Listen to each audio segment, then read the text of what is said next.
Hey, what's up, guys? Jake here, getting back to some Avian Attorney. This is part 3 in my series. Let's get right back into this. Falcon and Sparrowson stand inside a marble portico of the Palace of Justice, awaiting the opening of the Tribunal of Grand Instance. The Grand Tribunal, whatever. Are you nervous, Falcon? That bad, huh?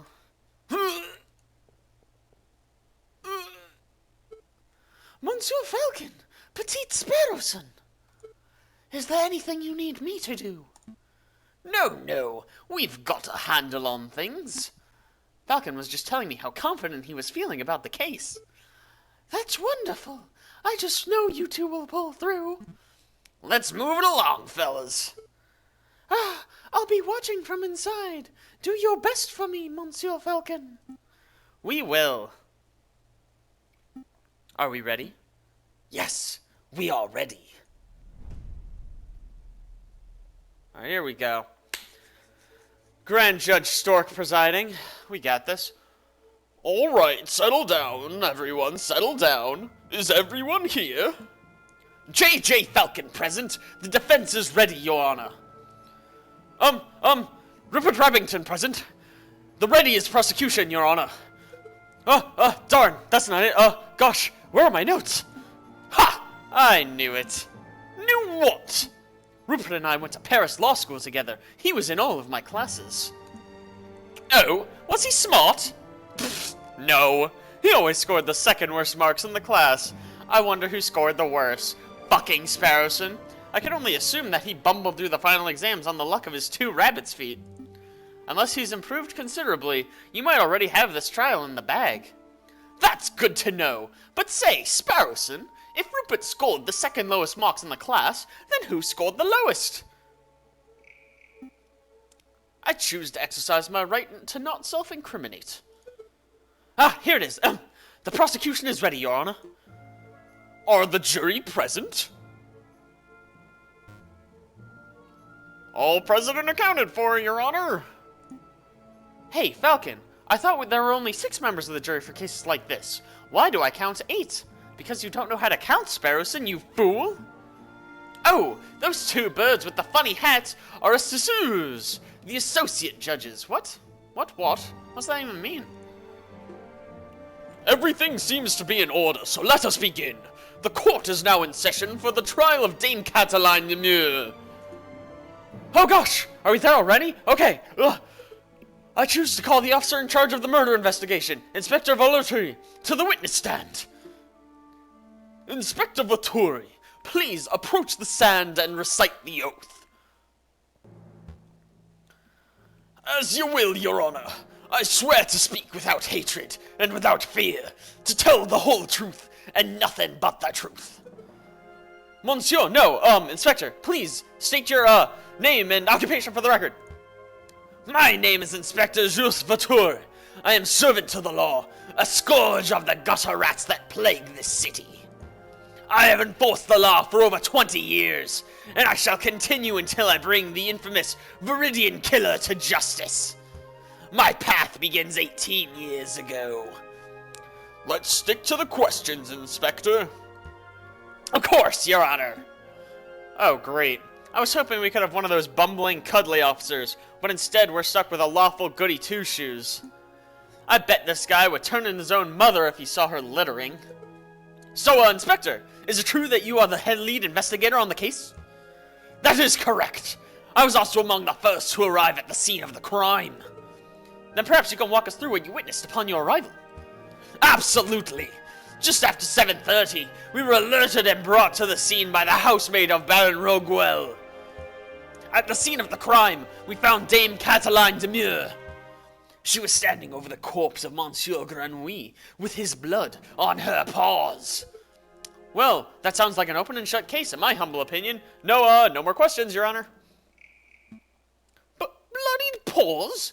No one told me that detail. Keep it together, Falcon. You're about to be given the opportunity to cross-examine the witness. That's your opportunity to find flaws in the inspector's testimony. Of course, I know this. You may begin your cross-examination, Monsieur Falcon. Oh. Cross-examine the witness to find flaws in his testimony. Select a key phrase that you find suspicious, and Falcon will press the witness for information. Ask the right questions to bring the truth to light. Avoid pressing for pointless details. The judge and jury don't like having their time wasted. Select a state. Okay, obviously this is the suspicious line. Inspector, you say Dame Cataline had blood on her paws? Correct! Blood clung to her fur like guilt to a convict.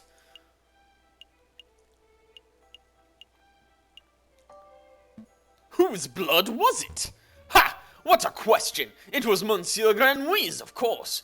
How can you be so sure? I object! This line of questioning is absurd!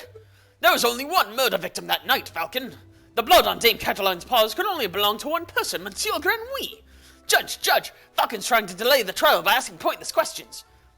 I'm afraid the prosecution may have a point, Monsieur Falcon. Do you have any reason to suspect the blood belonged to someone other than Monsieur Grenouille? I think I fucked up. I asked the wrong question. Do I? I don't think I do. I do not, Wait, Falcon, you're onto something. I am? Yes, I can sense it. Look through your evidence. Maybe there is something there that can give you a clue. I'm not sure where this is going, but I'll try anyways. Alright, let's try again. Monsieur Falcon, do you have a reason to suspect that the blood on Dame Cataline's paws did not belong to Monsieur Grenouille? Of course I do. I'm not a fool. I do, Your Honor.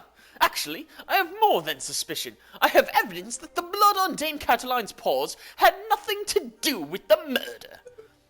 This is foolish time-wasting, Falcon. If the blood on Dame Cataline's paws didn't come from the victim, then where did the blood come from? The steaks! They were served bloody. And there was no silverware! Oh my god, I'm so fucking smart. Look at this. She ate a bloody rare steak. I am the best lawyer a bird could ask for. On the evening of the murder, Dame Cataline ate a bloody rare steak. Is this true, Monsieur Rabington? Well, in a matter of speaking, I suppose steak may have been on the menu.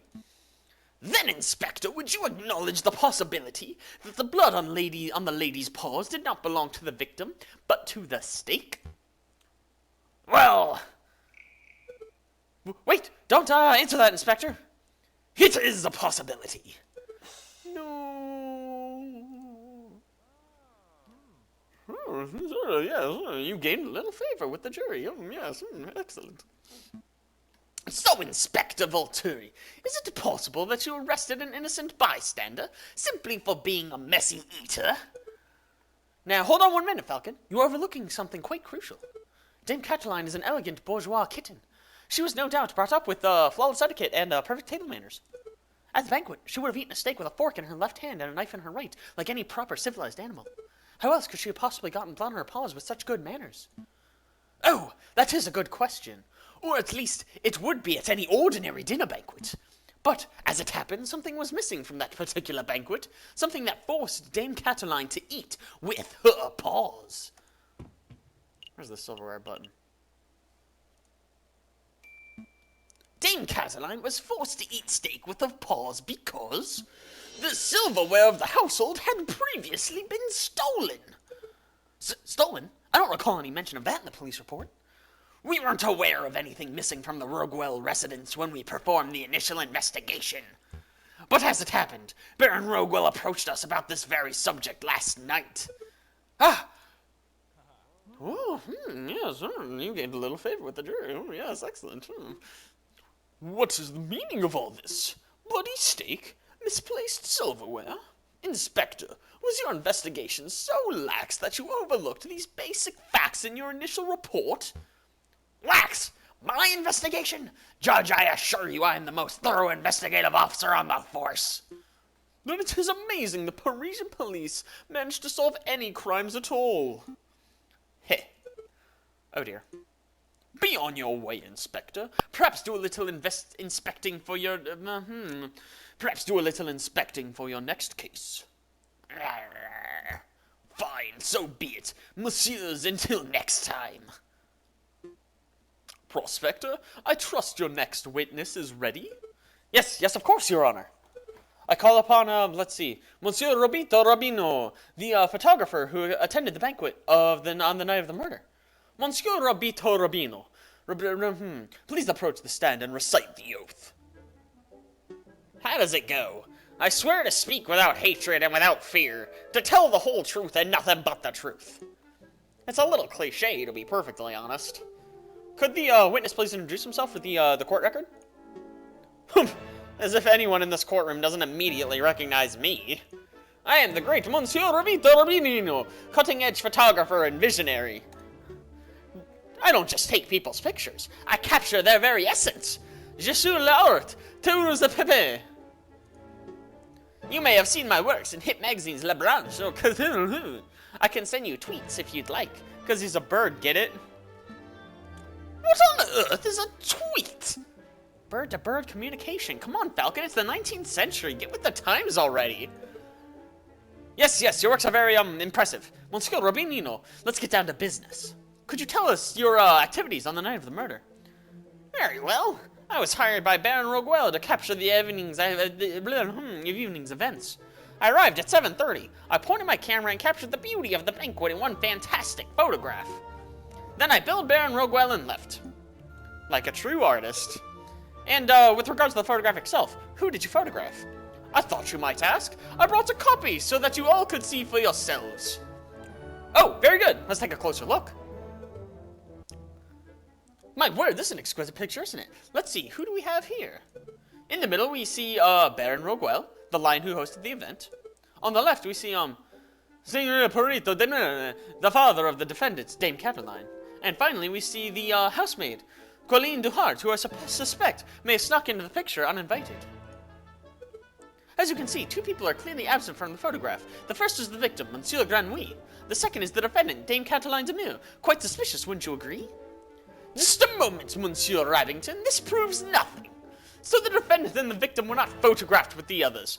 That doesn't mean that they weren't in the garden, that doesn't mean that they were in the garden together at that point.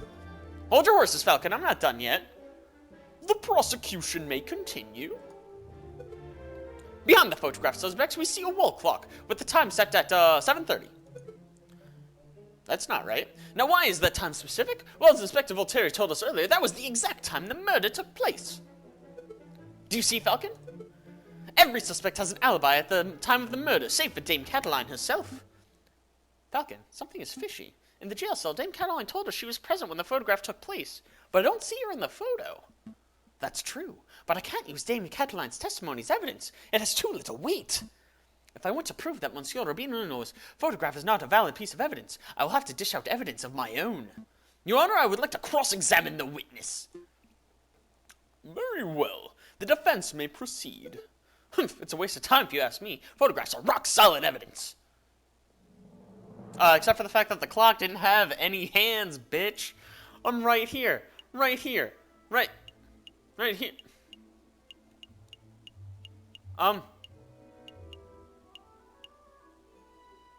I guess I'll question the photograph. Let's take a closer look at this photograph. I see a mistake in the photograph. Just to clarify, Monsieur Rabinino, photographs are a direct reflection of reality, are they not? That is correct. The photograph process leaves no room for bias or inaccuracies. That is most curious, because I see a mistake. A mistake? Impossible! I just told you, Monsieur, the camera is a perfect, unbiased device. The photographs it produces are flawless. Falcon, I'm not seeing any mistakes. Perhaps you could be more specific. Certainly. The clock! The clock! The clock in this photograph. There is something not right about it. Well, isn't that convenient? The defense sees something wrong with the key piece of evidence that implicates his client. Don't give me that cocky tone, Monsieur Rabbington. I have evidence that there is something wrong with the clock in that picture. The photograph clearly shows the clock's hands pointing at 7 and 6. That much is self-evident. Which is most curious, because the clock in the lounge of the Chateau Cornelier has no hands. It has no hands? The clock is merely a decorative piece, a talking item. Feel free to ask Baron Roguel or his housemaid if you have doubts. Monsieur Rabinino, how do you explain this discrepancy? I don't know. There must be some sort of mistake. My camera is flawless. There is no mistake, monsieur. Your photograph depicts something that does not exist in the real world. Maybe there was an error in the printing process. An error precisely where the clock's hands should be. Please, monsieur, don't patronize us. Allow me to offer a more plausible explanation. You, Monsieur Robinino, edited this photograph. Edited? I'm no expert, but I suspect that you used paint or ink to carefully put hands upon the clock. It would have been a simple task, considering that the clock face was bare. One could even speculate that you specifically chose to include a handless clock in the photograph, just to simplify the editing process. Falcon, your reasoning is absurd. Why would the witness do such a thing? Is it not obvious? By showing the photograph to have taken place at precisely 7:30, it clears all the photograph suspects of suspicion. In other words, Monsieur Robinino has created a perfect alibi.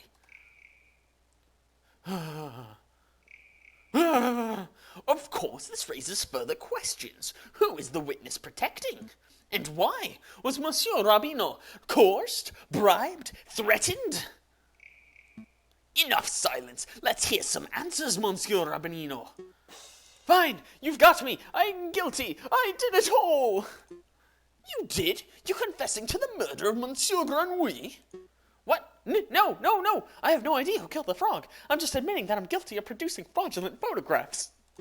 I was ordered to make changes to the printed photographs. And yes, that included adding hands to the clock. You were ordered? By whom? I dare not say. Monsieur Robinino, I strongly advise you to answer the defense's question. You have pledged to speak without fear, after all. With respect, Judge, I fear his claws more than I fear the punishment of the justice system. I shall name no names. Except you just said claws, dude. There's only one guy with claws. His claws! Did you hear that, Falcon?